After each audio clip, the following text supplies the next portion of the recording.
मी professor सुलतान Inamdar, IGNOU regional centre Pune इथे academic counsellor म्हणून कार्यरत आहे. आणि आपण जो विषय आज चर्चेला घेणार आहोत तो आहे BPSC 132, जो की गव्हर्नमेंट अँड पॉलिटिक्स याच्याशी निगडीत आहे. आणि त्यामध्ये प्रामुख्याने आपण धर्म आणि राजकारण या विषयावरती चर्चा करणार आहोत.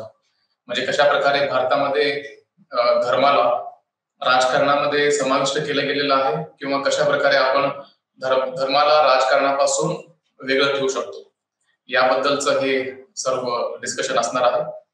तर आपण सुरुवात करूयात आणि पाहूयात की आपण नेमका ह्याच्यामध्ये काय पाहणार आहोत. जो प्रथम मुद्दा आहे धर्म आणि राजकारण यामध्ये, तो म्हणजे धर्मनिरपेक्षता. आणि जो दुसरा मुद्दा आहे जो आपण चर्चेला घेणार आहोत तो म्हणजे जातीयवाद किंवा सांप्रदायिकता, त्याला आपण सांप्रदायिकता असं म्हणू शकतो. तर सर्वप्रथम आपल्याला या गोष्टींचा आढावा घ्यावा लागेल की धर्म आणि राजकारण या दोन्ही गोष्टी एकत्र असणं अपेक्षित आहे, किंवा या दोन्ही गोष्टींमध्ये विभक्तता असणं आवश्यक आहे. म्हणजे ज्याला आपण म्हणूया की धर्माचं राजकारणामध्ये काही रोल आहे, काही भूमिका आहे किंवा नाही, हे पाहावं लागेल. त्यासोबतच जेव्हा आपण राजकारण करत असतो त्यावेळेस राजकारण करण्यासाठी धर्माचा वापर करणं योग्य आहे का अयोग्य आहे ते देखील पाहणं गरजेचं आहे. तर जेव्हा आपण धर्माची बाजू घेतो किंवा आपण जेव्हा धर्माला जास्त महत्व देतो त्यावेळेस मग असा विचार पुढे येतो की राज्यामध्ये, किंवा ज्याला आपण म्हणूयात की राज्य ही जी संकल्पना आहे त्यामध्ये धर्माला समाविष्ट केलं गेलं पाहिजे असा विचार पुढे येतो. आणि जेव्हा आपण धर्माला किंचित बाजूला ठेवतो त्यावेळेस असा विचार पुढे येतो की धर्माचं राजकारणामध्ये काही काम नाही, त्यामुळे धर्माला इथे समाविष्ट करण्याची गरज नाही. आणि जेव्हा आपण धर्मनिरपेक्षतेबद्दल बोलतो त्यावेळेस ही गोष्ट समजून घ्यावी लागेल की धर्मनिरपेक्षता हे फक्त एका देशापुरतं मर्यादित नसतं, तर हे एक ग्लोबल कन्सेप्ट आहे. आपण जागतिक संकल्पना, जे की प्रत्येक राज्यामध्ये प्रत्येक देशामध्ये याची अंमलबजावणी होणं अपेक्षित आहे. परंतु आपल्याला असे काही देश पाहायला मिळतात जिथे धर्मनिरपेक्षता या संकल्पनेला जास्त महत्व दिलं जात नाही. ते म्हणजे एका धर्माशी निगडीत असलेले देश. आणि दुसरे देश असे आहेत जिथे धर्माला महत्व असतं, परंतु त्याला आपण राज्यामध्ये किंवा राज्य कारभारामध्ये त्याचा आपण समावेश करत नाही. अशा प्रकारचे देश असतात. तर भारत हा जो देश आहे, भारत हा पूर्णपणे धर्मनिरपेक्ष राष्ट्र म्हणून ओळखला जातो. भारतामध्ये जेवढे धर्म पंथ आहेत या सर्व धर्मांना समभावतेने वागवलं जाते, किंवा असं म्हणूयात की सर्व धर्मांमध्ये समानता बाळगली जाते. आणि याच्यामध्ये पाहताना बऱ्याचदा असं दिसतं की जे वेस्टर्न फिलॉसॉफीज आहेत, पाश्चिमात्य जे विचार मांडले गेले विचारवंतांच्या द्वारे, किंवा तिथले जे देश आहेत त्यांची धर्मनिरपेक्षतेची व्याख्या काहीशी वेगळी आहे. आणि भारताच्या कंटेक्स्टमध्ये धर्मनिरपेक्षतेची जी व्याख्या आहे ही थोडीशी वेगळी आहे.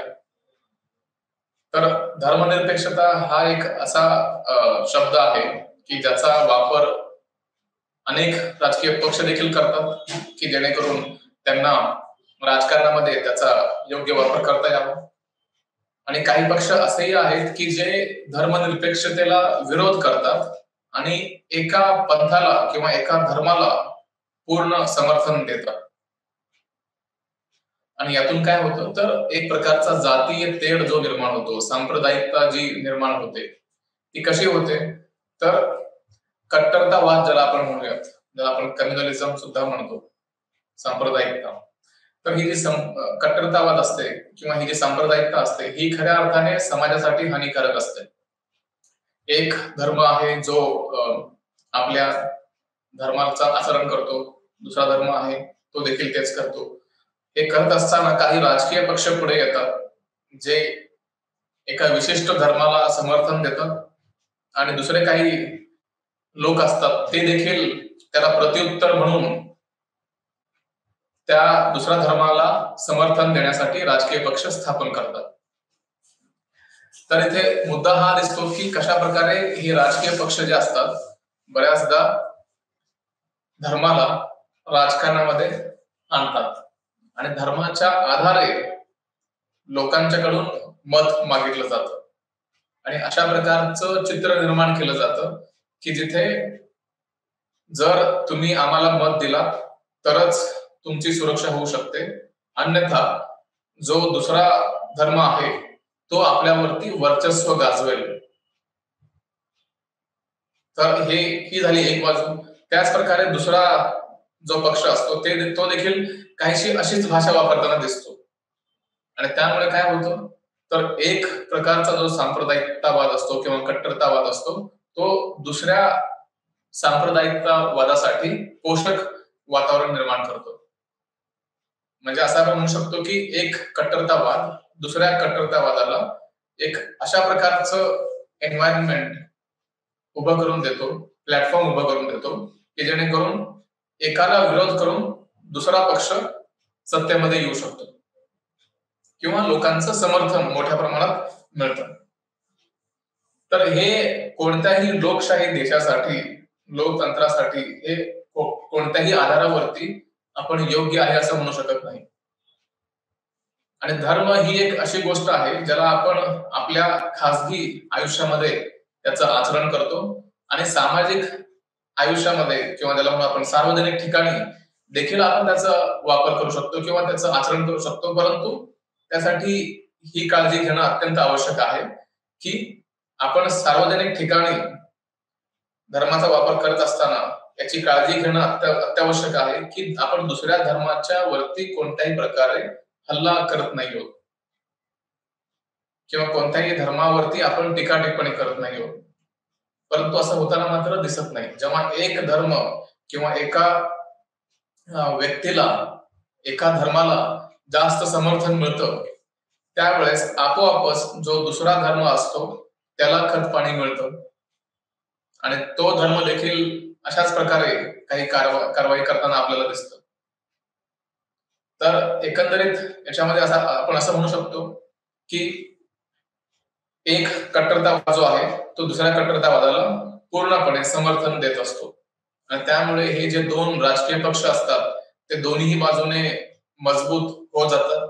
परंतु यामध्ये हे जे शॉर्ट टर्म गेम ज्याला म्हणतो आपण की कमी कालावधीसाठी त्याचा राजकीय पक्षांना नक्की फायदा होऊ शकतो, त्याचा नक्की उपयोग होऊ शकतो, परंतु लॉंग टर्म मध्ये मात्र डेफिनेटली याचा लॉस जास्त होतो किंवा ज्याला आपण म्हणूयात की लॉंग टर्म मध्ये याचं नुकसान जास्त होतं. आणि त्यामुळे हे जर नुकसान टाळायचं असेल, या गोष्टी जर आपल्याला लांब ठेवायच्या असतील तर त्यासाठी धर्माला राजकारणापासून काहीसं वेगळं ठेवणं गरजेचं आहे. आणि जो कोणी व्यक्ती धर्माच्या आधारे धर्माचं नाव घेऊन राजकारण करत असेल त्या व्यक्तींवरती, त्या राजकीय पक्षांवरती काही प्रमाणात नियंत्रण ठेवणं गरजेचं आहे. आणि त्यासाठी आपली जी एकूण व्यवस्था असते ज्याला आपण सिस्टम असं म्हणतो, पॉलिटिकल सिस्टम, जी आपली एकूण राजकीय व्यवस्था असते त्या व्यवस्थेला मजबूत करणं आवश्यक आहे.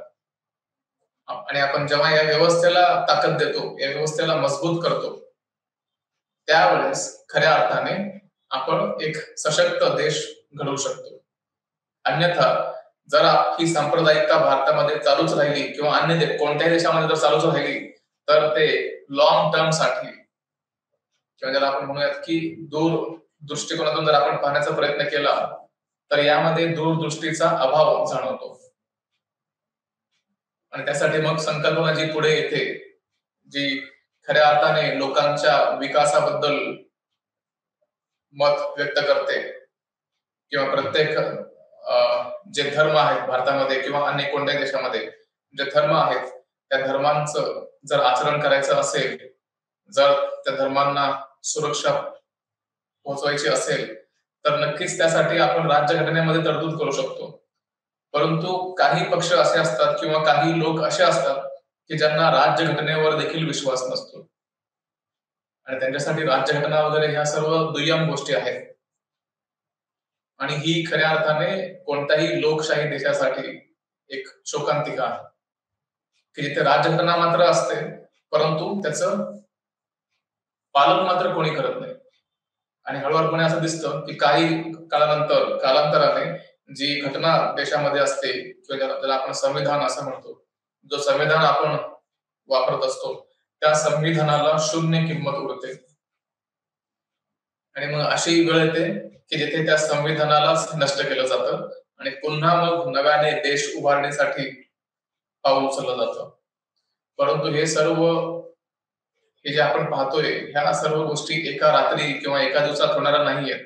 यासाठी कितीतरी दशक आणि कितीतरी शतक लागू शकतात.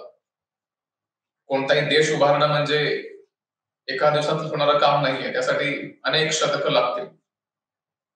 तर त्यासाठी हे गरजेचं आहे की जर आपल्याला धोक्यापासून लांब राहायचं असेल, धोक्यापासून जर वाचायचं असेल तर त्यासाठी सर्व धर्म समभाव ही संकल्पना आणणं गरजेचं आहे. आणि त्यासाठी मग धर्मनिरपेक्षता ही संकल्पना इथे उपयोगी असल्याचं आपल्याला पाहायला मिळतं. की इथे समाज स्वतः जेव्हा आपण हे म्हणतो की धर्मनिरपेक्षता आहे म्हणजे हे फक्त राज्याबद्दल नाहीये, हे फक्त देशाबद्दल किंवा सरकारबद्दल नाहीये, तर कल्पना आहे ही संपूर्ण समाजासाठी देखील तितकीच महत्वाची आहे. आणि जेव्हा एक समाज प्रबुद्ध होतो किंवा एक जेव्हा आपण की समाज जेव्हा विकसित होतो फक्त आर्थिक दृष्ट्या नाही तर सामाजिक दृष्ट्या देखील, तर जेव्हा सामाजिक दृष्ट्या एक समाज विकसित होतो त्यानंतर मग आपण खऱ्या अर्थाने म्हणू शकू की भारतामध्ये किंवा अन्य कोणत्याही देशामध्ये धर्मनिरपेक्षता ही जी संकल्पना आहे याचं आचरण केलं जाईल. परंतु अनेकदा ही परिस्थिती पाहायला मिळते की धर्मनिरपेक्षता हा जो शब्द असतो किंवा सेक्युलरिझम ज्याला म्हणतो आपण, सेक्युलरिझम हा जो शब्द आहे याला वाईट अर्थाने घेतलं जातं आणि ही खरी शोकांतिका आहे कोणत्याही देशासाठी. जेव्हा आपण धर्मनिरपेक्षतेला विरोध करायला लागतो त्यावेळेस खऱ्या अर्थाने आपण ऱ्हासाकडे चाललेलो असतो. आणि जर ते थांबवायचं असेल तर मग सेक्युलरिझम काय आहे, धर्मनिरपेक्षता काय आहे, त्याचं महत्व काय आहे आणि ते का गरजेचं आहे हे समजून घेणं क्रमप्राप्त ठरलं. तर त्यासाठी भारत असू देत किंवा अन्य कोणताही देश असू देत, जर समाजामध्ये शांतता टिकून ठेवायची असेल तर त्यासाठी धर्मनिरपेक्षता हा शब्द येणं अत्यंत आवश्यक आहे किंवा धर्मनिरपेक्षतेचं पालन करणं अत्यंत आवश्यक आहे. अनेक विचारवंत त्यांनी धर्मनिरपेक्षतेबद्दल असं भाष्य केलेलं आहे की जर जीवनामध्ये एखादी गोष्ट जर खूप आवश्यक आहे अशी जर सूची बनवायचा प्रयत्न केला तर त्यामध्ये धर्मनिरपेक्षता हा शब्द देखील तितकाच महत्वाचा आहे. कारण ही जी संकल्पना आहे धर्मनिरपेक्षता की जिथे धर्माधर्मांमध्ये भेदभाव केला जात नाही, जाती जातींमध्ये भेदभाव केला जात नाही आणि प्रत्येक धर्माला समान वर्तणूक किंवा समान वागणूक मिळेल असं जेव्हा आपण बोलतो त्यावेळेस खऱ्या अर्थाने आपण धर्मनिरपेक्षतेकडे जातो. परंतु भारतामध्ये आणि अजून काही देशांमध्ये अजून देखील आपल्याला हे पाहायला मिळतं की धर्मनिरपेक्षतेला इतकं महत्व दिलं जात नाही किंवा काही लोक आहेत की जे नक्कीच या संकल्पनेला मान्य करतात, याचा सन्मान करतात, परंतु काही लोक असतात की जे या संकल्पनेला विरोध करतात. आणि जेव्हा आपण आणि त्यासाठी सरकारची भूमिका इथे अत्यंत महत्वाची ठरते. जेव्हा आपण धर्मनिरपेक्षतेबद्दल बोलतो त्यावेळेस सरकारने असे पाऊल उचलणं गरजेचं आहे की जेणेकरून भारतामध्ये सांप्रदायिकता वाढणार नाही, की जेणेकरून प्रत्येक व्यक्ती एकमेकांच्या बद्दल सन्मानाने वागेल, एकमेकांच्या बद्दल गर्वाने बोलू शकेल. परंतु सिच्युएशन अशी झालेली पाहायला मिळते की जिथे प्रत्येक व्यक्ती एकमेकांच्या विरुद्ध बोलण्यास सुरू करतो. आणि जसं मी सांगितलं की जर धर्मनिरपेक्षतेचं पालन केलं गेलं नाही आणि फक्त एका धर्माला किंवा एका पंथाला जर जास्त महत्व प्राप्त झालं, तर अशा अवस्थेमध्ये तो समाज पूर्णपणे अंधारामध्ये ढकलला जाऊ शकतो.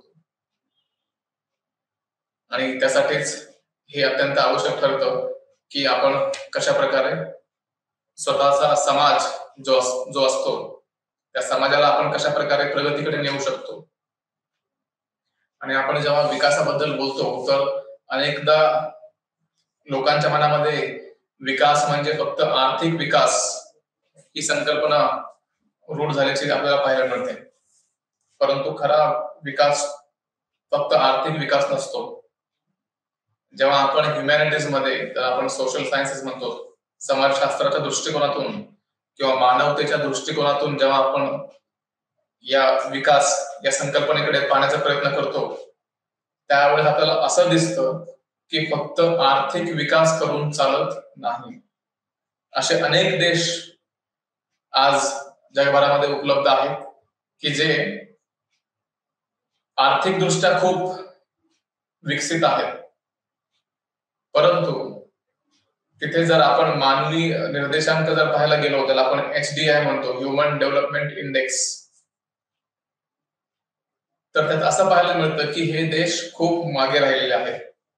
म्हणजे फक्त आपण मोठमोठे बिल्डिंग्स उभारले, चांगले रस्ते बनवले किंवा अन्य गोष्टी ज्या विकासासाठी आवश्यक असतात किंवा जे दिसतात की हा इथे विकास होत आहे, तर या ज्या दिसणाऱ्या गोष्टी असतात या फक्त काही काळासाठी टिकणाऱ्या गोष्टी असतात. याला आपण खरा विकास नाही म्हणू शकत. खरं विकास काय आहे, तर एक मनुष्य चांगल्या पद्धतीने आपलं जीवन कशा प्रकारे व्यतीत करू शकतो आणि त्यासाठी सरकार जे पाऊल उचलत असते ते महत्वाचं आहे. त्यासाठी ह्युमन डेव्हलपमेंट ज्याला म्हणतो आपण, मानवी विकास महत्वाचा आहे. फक्त आर्थिक विकास नव्हे, तर त्यासाठी आपला जो समाज आहे, समाजामध्ये राहणारे जे लोक आहेत, त्या सर्वांचा विकास, सर्वांगीण विकास होणं गरजेचं आहे. आणि जेव्हा सर्वांचा विकास होतो त्यावेळेस आपण खऱ्या अर्थाने म्हणू शकू की भारत हा एक विकसित देश आहे. तर त्यासाठी हे पाऊल महत्वाचं ठरतं की कशा प्रकारे आपण आपल्या समाजाला पुढे घेऊन जात असतो.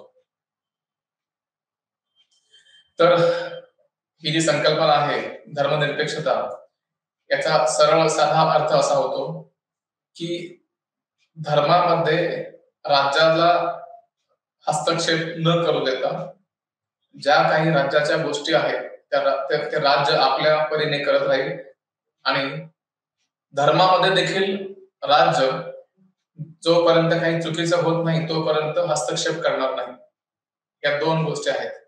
पहिली गोष्ट आपण पाहिली की धर्माचा राज्यामध्ये कोणत्याही प्रकारचा हस्तक्षेप असता कामा नये. राज्य जो काही निर्णय घेईल, म्हणजे आपण समजण्यासाठी असं म्हणूयात की सरकार जे काही निर्णय घेईल तो निर्णय धर्मावर आधारित असला नाही पाहिजे. तो निर्णय पूर्णपणे राज्यघटनेद्वारे बनवला गेला पाहिजे आणि राज्यघटनेची जी तत्व आहेत ती सर्व तत्व तंतोतंत त्यांचं पालन होणं गरजेचं आहे. आणि जेव्हा आपण राज्यघटना देखील बनवत असतो त्यावेळेस त्याची रचना अशी करावी लागते की जिथे आपण स्वतःला एक धर्मनिरपेक्ष राष्ट्र म्हणून पुढे आणू शकतो. तर त्यासाठी जसं मी म्हटलं की धर्मनिरपेक्षता हा जो मुद्दा आहे हा खूप महत्वाचा आहे. त्यासोबतच जेव्हा एखादा धर्म लोक पाळत असतात त्यावेळेस सरकारला सुद्धा हे गरजेचं आहे की ते कोणत्याही धर्मामध्ये तोपर्यंत हस्तक्षेप करणार नाही जोपर्यंत कोणती अन्यायी गोष्ट होत नसेल.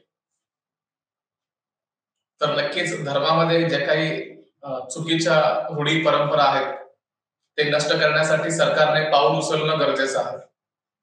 सरकारनं ते करणं अपेक्षित आहे आणि ते केलं गेलंच पाहिजे. परंतु ज्या गोष्टी अन्यायी नाहीत, ज्या गोष्टी कोणत्याही दृष्टीने चुकीच्या वाटत नाहीत, अशा गोष्टींमध्ये सरकारने हस्तक्षेप करणं टाळलं पाहिजे हे अपेक्षित आहे. सरकारचं तिथे काहीही रोल नसतो, काहीही भूमिका नसते. सरकारचं कार्य फक्त एवढं राहील की कोणताही अनुचित प्रकार घडता कामा नये, आणि जर तेवढं केलं तरी सरकारच्या बाजूने धर्मनिरपेक्षता पाळली जाऊ शकते. त्यासोबतच सरकार जेव्हा बनवली जाते त्यावेळेस हे देखील अपेक्षित आहे की कोणत्याही 2 किंवा 2 पेक्षा जास्त धर्म जे भारतामध्ये उपलब्ध आहेत, तर कोणत्याही धर्मामध्ये भेदभाव होता कामा नये. म्हणजे फक्त एका समुदायाला खुश करण्यासाठी सरकार त्यांच्या बाजूला निर्णय घेईल असं होतं कामा नये. एक समुदाय तर नक्कीच आहे, त्यासाठी आपण प्रयत्न नक्की केले पाहिजे की कशा प्रकारे आपण समुदायाला विकसित करू शकतो. परंतु त्यासोबतच अन्य समाज, अन्य जे समुदाय असतात त्या सर्व समुदायांसाठी देखील प्रयत्न करणं तितकंच गरजेचं आहे. आणि म्हणून मग या सर्व गोष्टी पुढे येतात. धर्मनिरपेक्षता पाळली गेली पाहिजे, सांप्रदायिकता संपवली गेली पाहिजे, या गोष्टींवरती चर्चा सुरू होते. तर जगातील जे सध्याच्या राजकीय परिस्थिती आपण पाहतो त्यामध्ये धर्मनिरपेक्षता हा तर खूप सर्वात महत्वाचा मुद्दा आहे असं म्हणायला काही हरकत नाही. कारण अनेक देश असे आहेत की ज्यांनी फक्त एका धर्माला राज्याचा धर्म म्हणून घोषित केलेला आहे, आणि काही धर्म असे आहेत की जे धर्मनिरपेक्षतेचं समर्थन करतात, आणि त्यांचे जे मायनॉरिटीज असतात त्याला आपण अल्पसंख्याक असं म्हणतो, तर या अल्पसंख्याकांना देखील संरक्षण राज्याद्वारे पुरवला जातो. तर धर्मामध्ये धर्मनिरपेक्षता हा प्रमुख मुद्दा राहिलेला आहे आणि अजून देखील त्याचं महत्व टिकून राहिलेलं आहे. तर साध्या सोप्या भाषेमध्ये मॅकियावेलीने आपल्याला समजून सांगितलेलं आहे की जर खरा विकास करायचा असेल, जर खरा समाज घडवायचा असेल, तर त्यासाठी राज्य आणि धर्म या दोन्ही गोष्टींना वेगळं केलं गेलं पाहिजे. जेव्हा आपण या दोन्ही गोष्टींना वेगळा करतो त्यावेळेस खऱ्या अर्थाने आपण धर्मनिरपेक्षतेकडे वाटचाल करत असतो. आणि त्यामध्ये सुद्धा जेव्हा आपण धर्मनिरपेक्षतेबद्दल बोलतो त्याचे जवळपास 3 अर्थ निघतात. पहिला म्हणजे धर्म आणि राज्य यांच्यातील संबंध, हे समजून घ्यायला पाहिजे. आपल्याला सर्वांना माहिती आहे की कोणताही समाज जो असतो त्या समाजावरती धर्माचा प्रभाव नेहमी असतो, आणि त्यामुळे आपण जेव्हा कायदे बनवत असतो किंवा राज्यघटनेची निर्मिती करत असतो त्यावेळेस त्याचा प्रभाव त्या राज्यघटनेवर देखील पाहायला मिळतो. आणि त्यामुळेच असं म्हटलं जातं की आज जगभरामध्ये जेवढे देश आहेत त्या देशांमधले काही देश असे आहेत की जे धर्मनिरपेक्षता हा शब्द देखील वापरत नाही, आणि त्या धर्माला एक विशिष्ट, ज्याला आपण तो जो राज्य असतो त्या राज्याला एक विशिष्ट धर्म जोडला जातो, आणि त्यामधून हे स्पष्ट होतं की हा जो देश आहे या विशिष्ट धर्मीयांचा देश आहे. आणि त्यामुळे तिथे जे राहणारे जे बाकीचे विशिष्ट लोक असतात किंवा अन्य धर्मीय असतात, जे अल्पसंख्याक असतात, त्यांच्या मनामध्ये मात्र एक प्रकारची भीती निर्माण होते. कारण सर्वांना माहिती असतं की जर एखादा धर्मच जर राज्याने स्वीकारला असेल, एखाद्या धर्माचंच आचरण जर राज्य करत असेल आणि राज्य पुरस्कृत धर्म चालवत असेल, तर मग अशा वेळेस जे अल्पसंख्याक लोक आहेत त्यांच्या मनामध्ये भीती येणं साहजिक आहे. आणि त्यामुळेच मग धर्मनिरपेक्षता हे राज्याने स्वीकारणं गरजेचं आहे. आणि या दोघांमध्ये परस्पर संबंध नेहमी असतो. कोणताही देश असा क्वचितच पाहायला मिळेल की जिथे कोणताही धर्म पाळला जात नसेल. प्रत्येक धर्मामध्ये धर्म हे पाळलंच जातं. तो भारत असेल, इव्हन चायना असेल, पाकिस्तान असेल, बांगलादेश असेल, अमेरिका असेल, रशिया असेल, कोणताही देश घ्या, प्रत्येक देशामध्ये कोणता ना कोणता धर्म पाळला जातो आणि धर्माला विशिष्ट महत्व असतं. आणि या विशिष्ट महत्वामुळेच राजकीय पक्ष एखाद्या धर्माचं प्रतिनिधित्व करत असतात किंवा त्यांना वाटतं की आपणच या धर्माची रक्षा करू शकतो. आणि म्हणून हे दोन जे शब्द आहेत, धर्म आणि राज्य, याच्यात एक परस्पर संबंध असतो. जर तो सकारात्मक संबंध असेल तर काही अडचण नाही, परंतु जर तो नकारात्मक संबंध असेल तर मग मात्र अडचणीची बाब ठरू शकते. तर दुसरा जो त्याचा अर्थ होतो तो म्हणजे धर्मनिरपेक्षता खऱ्या अर्थाने आपण लागू करू शकतो की नाही, हा प्रश्न असतो. त्यासाठी उत्तर असंच आहे की आपला जर समाज प्रगत असेल, जे आपले घटनाकार असतात, जे संविधान सभेमध्ये लोक बसून संविधान लिहित असतात, त्या लोकांची मानसिकता प्रगत असणं गरजेचं आहे. आणि भारताबद्दल हे पाहायला मिळालेलं आहे की भारतामध्ये जे घटनाकार होते त्यांची मानसिकता खूप परिपक्व होती किंवा ते खूप साक्षर अशा प्रकारे म्हणू शकतो आपण, की जे आधुनिक विचारांना घेऊन पुढे चालणारे होते. आणि त्यामुळेच त्यांनी धर्मनिरपेक्षता याला देखील तितकंच महत्व दिलेलं आहे. ते राज्यघटनेमध्ये कशा प्रकारे त्याचा समावेश केला गेला आहे आपण ते पाहणार आहोतच. तर एखाद्या देशामध्ये धर्मनिरपेक्षतेचं पालन होऊ शकतं की नाही किंवा त्याची अंमलबजावणी केली जाऊ शकते की नाही, हे तिथल्या समाजावरती अवलंबून असतं. त्याच प्रकारे तिथली जी राज्यघटना आहे, तिथलं जे सरकार आहे, यांच्यावर देखील तितकंच अवलंबून असतं. तर इथे शक्यता आहे की असं म्हणूयात की एखाद्या राज्यामध्ये धर्मनिरपेक्षता ही संकल्पना आपण अंमलात आणू शकतो किंवा नाही, याचा विचार होणं गरजेचं आहे. आणि तिसरा अर्थ काय होतो, तर सर्व धर्मांना सर्वधर्म समभाव म्हणून सर्वांचा सन्मान किंवा आदर करणं गरजेचं आहे. जेव्हा आपण धर्मनिरपेक्षतेबद्दल बोलतो, सर्व धर्मांना एक समान महत्व मिळणं अपेक्षित आहे. आणि त्यामुळे असं पाहायला मिळतं की जरी दोन धर्मांमध्ये तेढ निर्माण केला जात असेल तरी सुद्धा त्याला वेळीच नियंत्रणात आणणं अपेक्षित आहे. अन्यथा हा जो तेढ निर्माण झालेला असतो याचे दुष्परिणाम खूप जास्त भयानक असू शकतात. आणि त्याचा परिणाम म्हणजे जातीय किंवा सांप्रदायिक दंगली जे आपण पाहतो.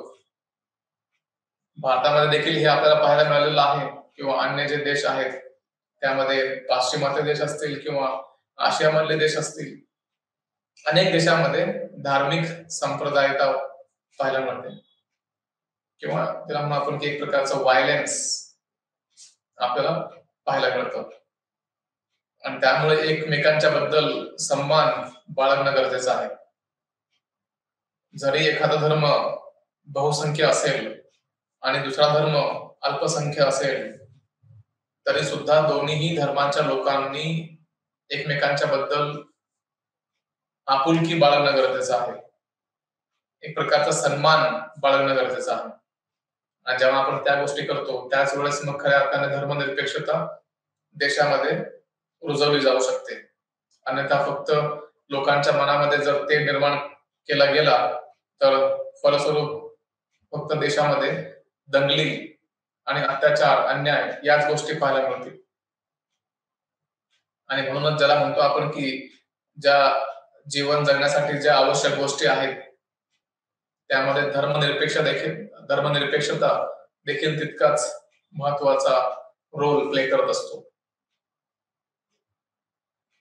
तर ही जी संकल्पना आहे याचं यश कशावर अवलंबून आहे, तर याचं यश अवलंबून आहे तिथले लोक, तिथला जो वर्ग असतो किंवा समाज असतो. असं म्हणून आपण की भारतामध्ये कितीही जाती असल्या, कितीही धर्म असले तरी सुद्धा त्यांच्यामध्ये एकता किंवा एकत्रता असणं गरजेचं आहे.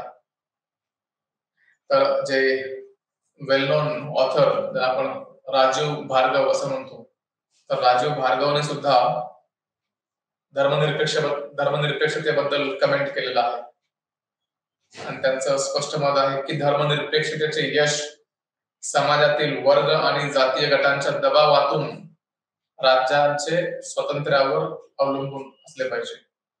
त्याला असं म्हणूया आपण की जो राज्य असेल त्याच्यावरती कोणत्याही प्रकारचा दबाव असता कामा नये. एखादा वर्ग आहे किंवा एखादा धर्म आहे, त्या धर्माचा प्रभाव त्या राज्यावरती नसला पाहिजे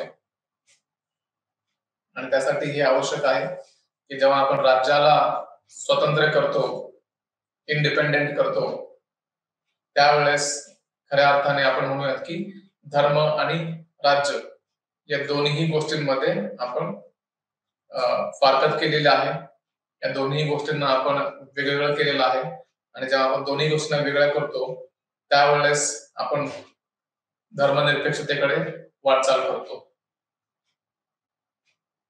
आणि जेव्हा आपण धर्मनिरपेक्षतेबद्दल बोलतो याच्यामध्ये अजून एक गोष्ट महत्वाची ती म्हणजे लोकशाही. लोकशाहीला बळकट करायचं असेल तर धर्मनिरपेक्षतेला महत्व देणं गरजेचं आहे.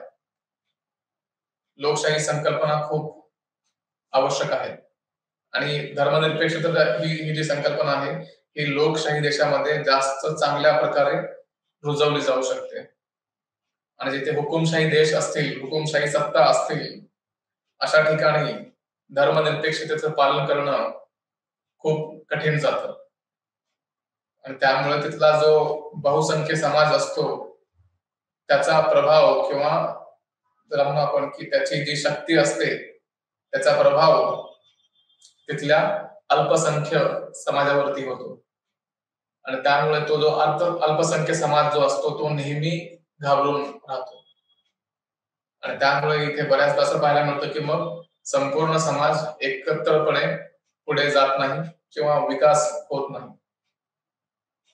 आणि म्हणून जेव्हा आपण विकासाबद्दल बोलतो त्यावेळेस मानवी विकास देखील तितकाच महत्वाचा आहे आणि जेव्हा आपण मानवी विकासाबद्दल बोलतो त्यामध्ये धर्मनिरपेक्षता हा मुद्दा अत्यंत आवश्यक आहे. हा का आवश्यक आहे याचं कारण आपण आता पाहिलं की एक मनुष्य म्हणून आपण जीवन जगत असतो त्यावेळेस जर आपण एकमेकांचा सन्मान करत नसू, एकमेकांच्या धर्माचा आदर करत नसू तर मग त्याला खरं मनुष्य आपण म्हणू शकत नाही किंवा एक चांगलं मनुष्य आपण निर्माण केलेलं आहे असं आपण म्हणू शकत नाही. तर मनुष्याचं आचरण अशा प्रकारे असलं पाहिजे की जेणेकरून त्याचा उपयोग संपूर्ण समाजाला झाला पाहिजे. हानी पोहोचवण्याच्या ऐवजी त्याचा योग्य वापर झाला पाहिजे आणि त्यामधून मग आपण म्हणू शकतो की खऱ्या अर्थाने धर्मनिरपेक्षतेचं पालन इथे केलं जाऊ शकतं. तर हे कुठं शक्य आहे? लोकशाही देशांमध्ये. आणि जे हुकुमशाही देश असतात तिथे मात्र धर्मनिरपेक्षता केवळ कागदावरती उरते आणि जो समाज असतो तिकडे धर्मनिरपेक्षता वगैरे या शब्दांना काही किंमत नसते. कारण सरकारच जर ते नियम पाळत नसेल तर लोक देखील पाळणार नाहीत. जसं आपण म्हणतो की जर घटनेचं पालन करायचं असेल तर त्यासाठी सरकारने अगोदर घटनेचा सन्मान करणं गरजेचं आहे की जेणेकरून लोक सुद्धा त्यामधून काही संदेश घेतील आणि त्या राज्यघटनेचा आदर करतील आणि त्याचं पालन देखील करतील. आता एखादा व्यक्ती एखादा धर्म बाळगत असेल किंवा त्याचं आचरण करत असेल तर याचा अर्थ हा नाही की तो व्यक्ती धर्मांध आहे. एखादा व्यक्ती आपल्या धर्माचं आचरण करत असताना देखील धर्मनिरपेक्ष असू शकतो, सेक्युलर असू शकतो. प्रत्येक असं म्हणूयात आपण की जर एखाद्या व्यक्तीला वाटत असेल की तो त्याचा धर्म आणि त्या धर्मावर त्याला जर अभिमान असेल तर त्यामध्ये काहीही वाईट नाहीये, त्यामध्ये कोणतीही चुकीची गोष्ट नाहीये. प्रत्येक व्यक्तीला आपल्या धर्माबद्दल आदर असतो आणि ते असण्यामध्ये काहीच हरकत नाहीये. परंतु त्या धर्माचा जेव्हा अतिरेक होतो, त्या विश्वासाचा जेव्हा अतिरेक होतो तेव्हा मात्र आपण सांप्रदायिकतावादाकडे वाटचाल करतो आणि त्यासाठीच हे महत्वाचं आहे की सर्व धर्म समभाव ही जी संकल्पना आहे याचं आपण पालन केलं पाहिजे. धर्मनिरपेक्षतेचं पालन केलं गेलं पाहिजे. आता आपण जे पाहिलं त्याचं आपण संविधानामध्ये कशा प्रकारे त्याचा रोल आहे किंवा कशा प्रकारे संविधानामध्ये त्याचं आपण त्याला समावेश केला गेलेला आहे याच्याबद्दल थोडीशी माहिती घेऊयात. तर इथे स्वतःच्या विवेक बुद्धीनुसार इतरांना इजा न पोहोचवता स्वतःचा धर्म आचरण करण्याचे मग आपण जे लिबर्टी आहे, स्वातंत्र्य आहे, ते प्रत्येक व्यक्तीला घेतले गेलेले आहे. एखादा व्यक्ती आहे जो एक विशिष्ट धर्म पाळत असेल तर त्या व्यक्तीला ते धर्म पाळून त्याचं आचरण करणं शक्य आहे.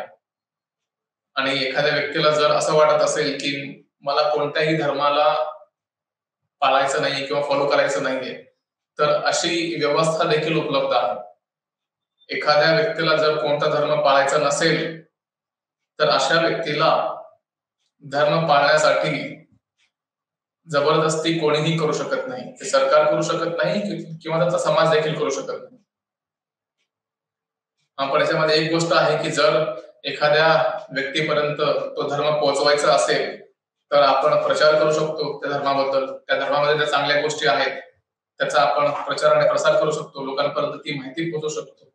आणि नंतर मग त्या ते जे लोक ऐकत असतील त्यांच्या मर्जीवरती अवलंबून आहे की त्यांना एखादा धर्म जॉईन करायचा आहे किंवा नाही, एखाद्या धर्मामध्ये यायचं, सामील व्हायचं आहे किंवा नाही. हा संपूर्ण अधिकार त्या व्यक्तीचा असतो आणि त्यामध्ये कोणीही हस्तक्षेप करता कामा नये, कोणीही त्याच्यावरती दबाव टाकता कामा नये. तर म्हणून भारतामध्ये देखील धर्मनिरपेक्षतेला महत्व दिलं गेलेलं आहे. आता काही जण असं म्हणतील की भारतीय राज्यघटना जेव्हा सुरू झाली 1950 मध्ये, 26 जानेवारी 1950 मध्ये भारताची जी संविधान बनवली गेली, भारतासाठी जे संविधान बनवलं गेलं होतं त्या संविधानाची अंमलबजावणी खऱ्या अर्थाने 26 जानेवारी 1950 या दिवसापासून सुरू झाली.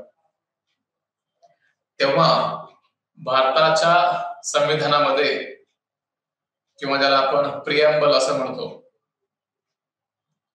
तर त्या प्रिएम्बल मध्ये कुठेही सेक्युलरिझम किंवा धर्मनिरपेक्षता या शब्दाचा कुठेही असं म्हणूयात की वापर दिसत नाही किंवा कुठेही त्याचा उल्लेख दिसत नाही.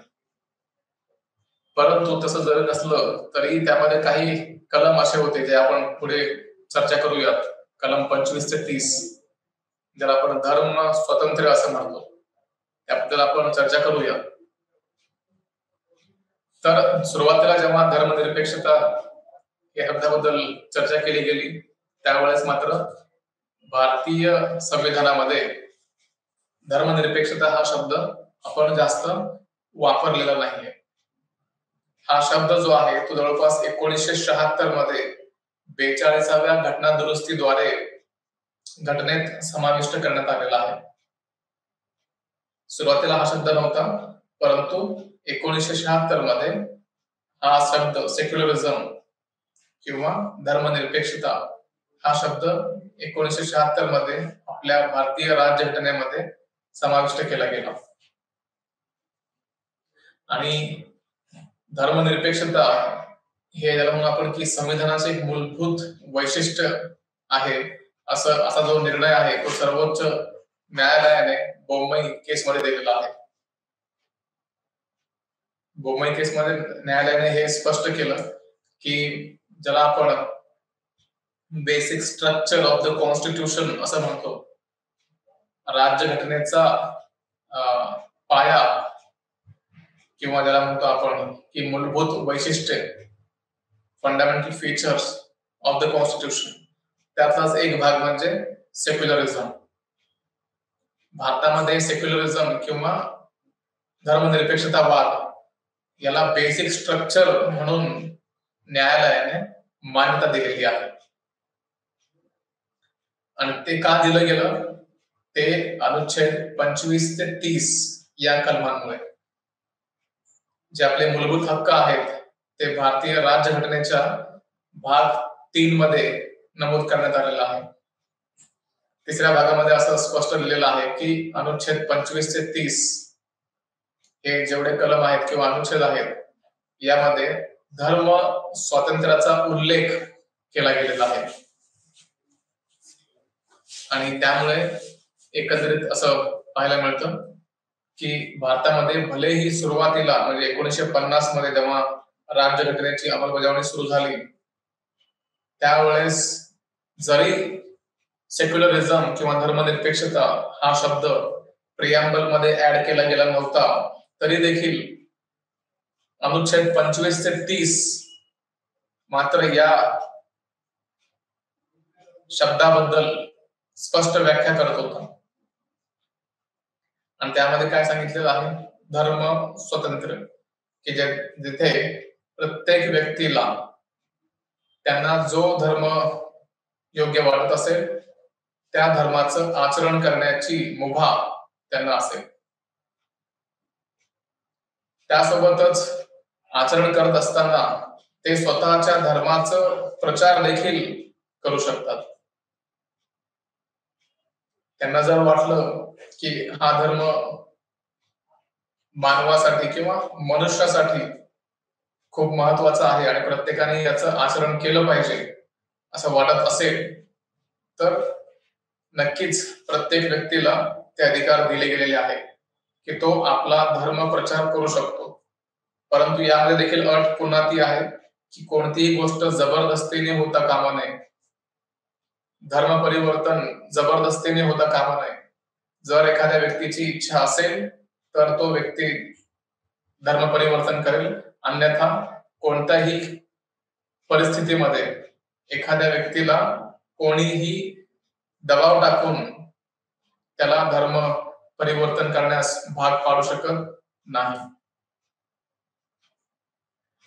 तर हे जे आपल्याला म्हणून आपण हे सेक्युलरिझम जो हा शब्द बघतो आपण, हा भलेही तो शब्द सुरुवातीला घटनेमध्ये नव्हता परंतु राज्यघटनेचा क्लिअर संदेश होता की आपण एक सेक्युलर देश आहोत किंवा धर्मनिरपेक्ष राष्ट्र आहोत. तर हे करण्यासाठी काही लोकांनी विरोध देखील केला होता की भारताला धर्मनिरपेक्ष राज्य करण्याची आवश्यकता नाही, एक विशिष्ट धर्म राज्याला जोडून द्या. परंतु ही मागणी मान्य झाली नाही, कारण घटनाकारांना माहित होतं की ही मागणी मान्य केली तर समाजामध्ये जातीय तेढ किंवा सांप्रदायिक दंगे हे जास्त प्रमाणात वाढत जातील आणि समाज कधीही एकत्र राहू शकणार नाही. आणि जर समाज एकत्र राहू शकत नसेल आणि नेहमी ते दंगे किंवा व्हायलन्स या गोष्टींमध्ये जर गुंतून पडला असेल तर मग विकासाची तर आपण भाषा विसरूनच जाऊ. आणि म्हणूनच यासाठी धर्मनिरपेक्षता हा शब्द अत्यंत आवश्यक ठरतो. आणि त्यावेळेस एकमेकांबद्दल सहिष्णुता बाळगणं देखील तितकंच महत्वाचं आहे. एका धर्माला मान्य करणं किंवा त्याचं जे एक्झिस्टन्स आहे, त्याची जी ओळख आहे त्याला पुसून न टाकता ते धर्म एखादा व्यक्ती जर त्याचं आचरण करत असेल तर ते आचरण करण्याची मुभा त्या व्यक्तीला दिली गेली पाहिजे. आणि त्यासाठीच आपण पाहिलं की पाश्चात्य धर्मनिरपेक्षता आहे ती पूर्णपणे वेगळी आहे आणि भारतीय धर्मनिरपेक्षता ही पूर्णपणे वेगळी आहे. पाश्चात्य धर्मनिरपेक्षतेमध्ये काय आहे तर धर्म आणि राज्य या दोघांमध्ये फारकत केली गेलेली आहे. दोघांमध्ये काहीही परस्पर संबंध नसतो आणि जो राज्य असतो तो धर्माला जास्त महत्व देत नाही. परंतु भारतीय धर्मनिरपेक्षता ही काहीशी वेगळी आहे.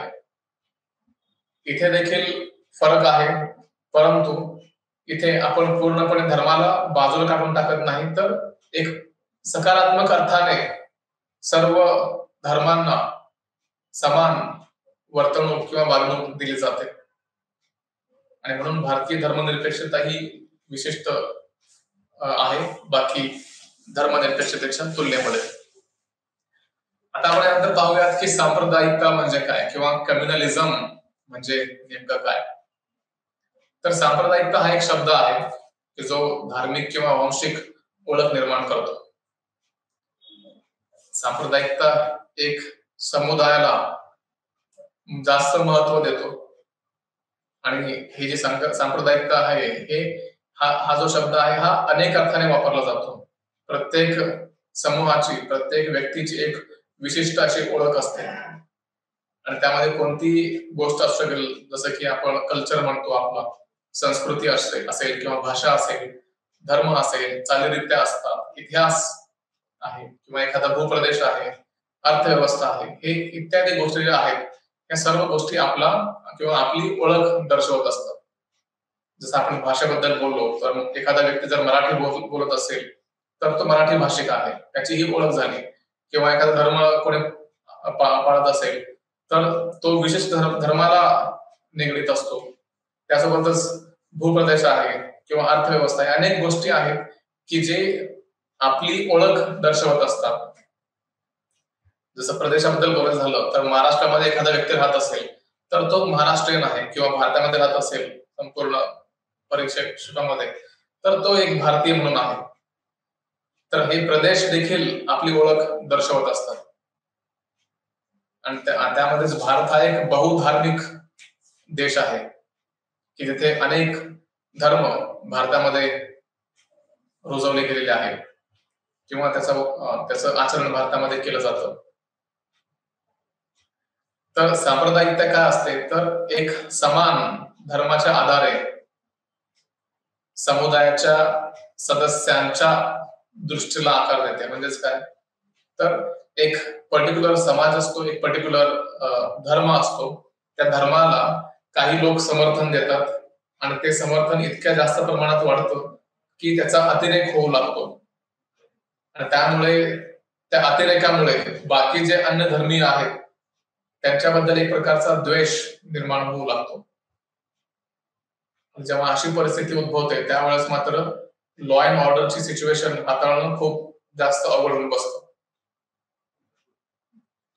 तर व्यापक अर्थाने आपण म्हणू शकतो की सांप्रदायिकता म्हणजे काय तर स्वतःच्या समुदायाशी एक मजबूत जोड निर्माण करणे. एखादा व्यक्ती एखाद्या धर्माशी निगडीत असेल तर त्या धर्मासाठी तो समर्थन देईल किंवा त्यासाठी तो अनेक कार्य करेल की जेणेकरून त्याचा धर्म बळकट होईल, एक मजबूत जोड निर्माण होईल. परंतु याचा जर योग्य वापर केला गेला तर हे ठीक आहे, अन्यथा जर याचा अयोग्य वापर केला गेला तर मग मात्र देशामध्ये किंवा समाजामध्ये दंगली होऊ शकतात किंवा ते अनेकदा आपण भारतामध्ये पाहिलेलंही आहे की कशा प्रकारे दंगलींना तोंड द्यावं लागतं. त्यासाठी एक राज्य नाही तर अनेक राज्य असे आहेत की जिथे दंगली हे खूप पाहायला मिळतात आणि त्यामुळे कोणत्याही धर्माचा अतिरेक मात्र होता कामा नये याची काळजी घेणं आवश्यक आहे.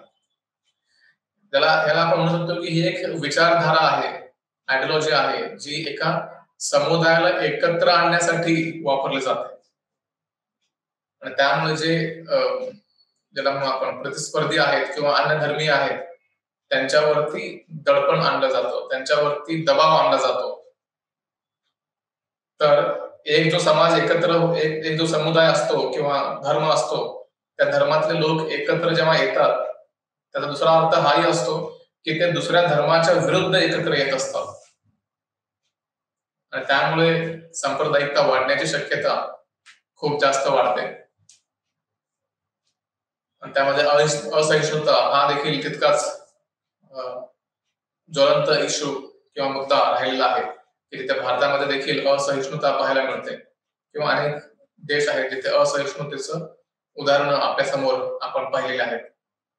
आणि जेव्हा आपण एकमेकांबद्दल असहिष्णुता बाळगतो त्यावेळेस साहजिक आहे की आपण धर्मामध्ये किंवा एकमेकांच्या धर्माबद्दल द्वेष वाढवत जातो आणि अशा तऱ्हेने समाजामध्ये फूट पडते आणि जेव्हा आपण समाजामध्ये फूट पडते त्यावेळेस मात्र विकास नावारूपालाही उरत नाही आणि एक देश म्हणून किंवा एक एकत्र किंवा मजबूत देश म्हणून आपण खूप मागे पडतो.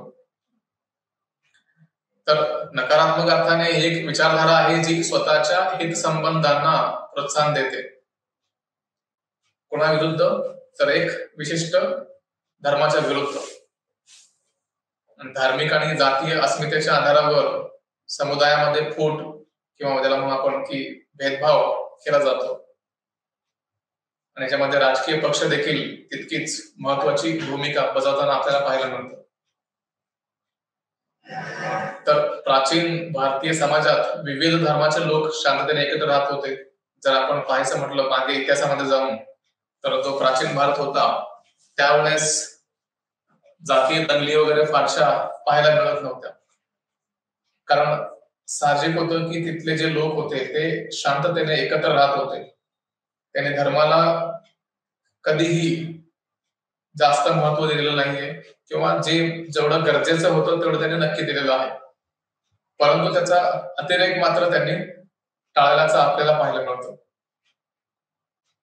तर जेव्हा बुद्ध होते, बुद्धाने देखील शांततेचा संदेश दिलेला आहे, जे की ज्याला म्हणून आपण ते एक प्रकारचे प्रॉफिटच होते, ज्याला म्हणून बुद्ध धर्म ज्यांनी स्थापन केला.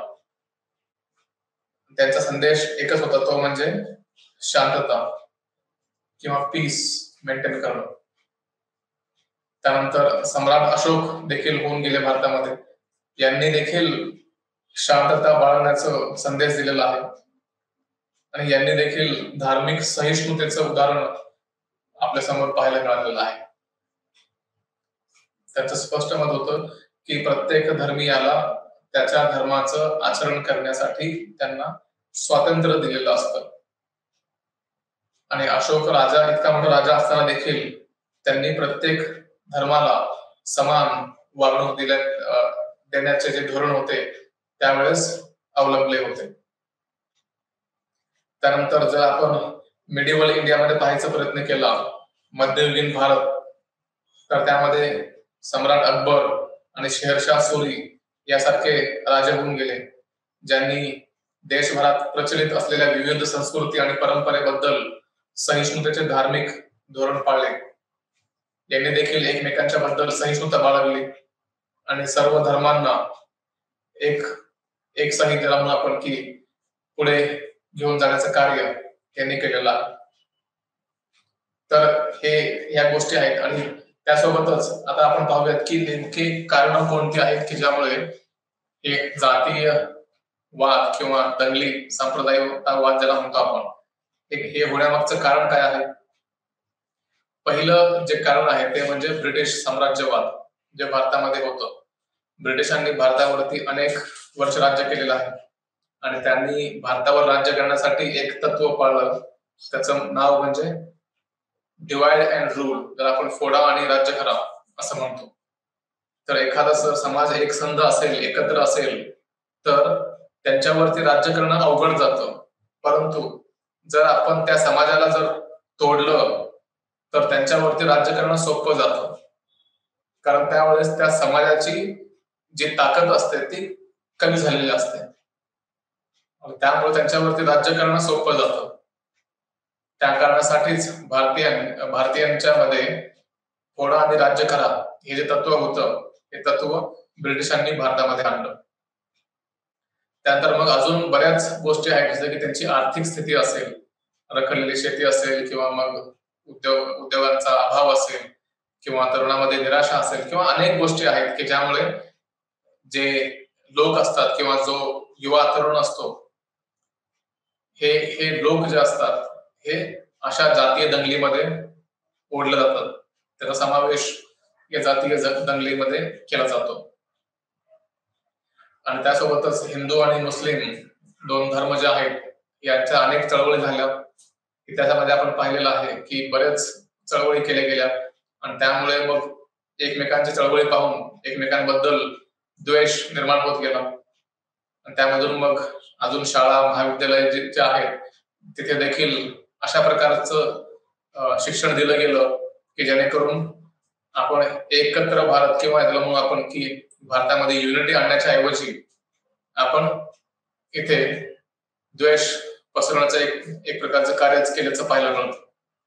आणि त्यामुळे सेक्युलरिझम हे तत्व खूप महत्वाचं आहे. आणि त्यासोबतच सर्वात महत्वाचा जो मुद्दा आहे तो म्हणजे सांप्रदायिकतावादी आणि मूलतत्ववादी पक्षांचा उदय. एखादा विशिष्ट पक्ष आहे जो एका धर्माला समर्थन देतो, त्याच्या विरुद्ध दुसरा एक पक्ष आहे जो दुसरा एका विशिष्ट धर्माचं समर्थन करतो आणि त्यामुळे समाजामध्ये एक प्रकारचा तेढ निर्माण झाल्याचं आपल्याला पाहायला मिळतं. तर ही काही कारणं आहेत. आणि त्यानंतर आता याच्यामध्ये जबाबदार घटक कोणकोणते आहेत त्याबद्दल पाहूया. फुटीरतावादी राजकारण हे एक महत्वाचं घटक आहे. सांप्रदायिकता ही एक राजकीय शिकवण म्हणून परिभाषित केली जाते, जी राजकीय लाभ मिळवण्यासाठी धार्मिक आणि सांस्कृतिक फरकांचा वापर करते. म्हणजेच काय, आपण जेव्हा एकमेकांच्या धर्मांच्या बद्दल चर्चा करतो, जर आपण एकमेकांच्या धर्मामध्ये ज्या कॉमन गोष्टी आहेत त्यांचा जर आपण उल्लेख केला किंवा त्यांची जर आपण चर्चा केली तर खऱ्या अर्थाने आपण एकमेकांच्या जवळ येऊ शकतो. परंतु जर आपण फुटीरतावादी धोरण स्वीकारलं आणि असं म्हटलं की या धर्मामध्ये वेगळी पद्धत आहे, या धर्मामध्ये वेगळी पद्धत आहे, त्यामुळे दोन्हीमध्ये काही साम्य नाही, असं जर धोरण स्वीकारलं तर मग अशा वेळेस मात्र फुटीरतावादी राजकारणाला चालना मिळते आणि समाज मात्र पूर्णपणे विस्कळीत होतो. त्याला काही आर्थिक कारणं देखील आहेत. विकास जेव्हा होत असतो तो असमान विकास केला जातो.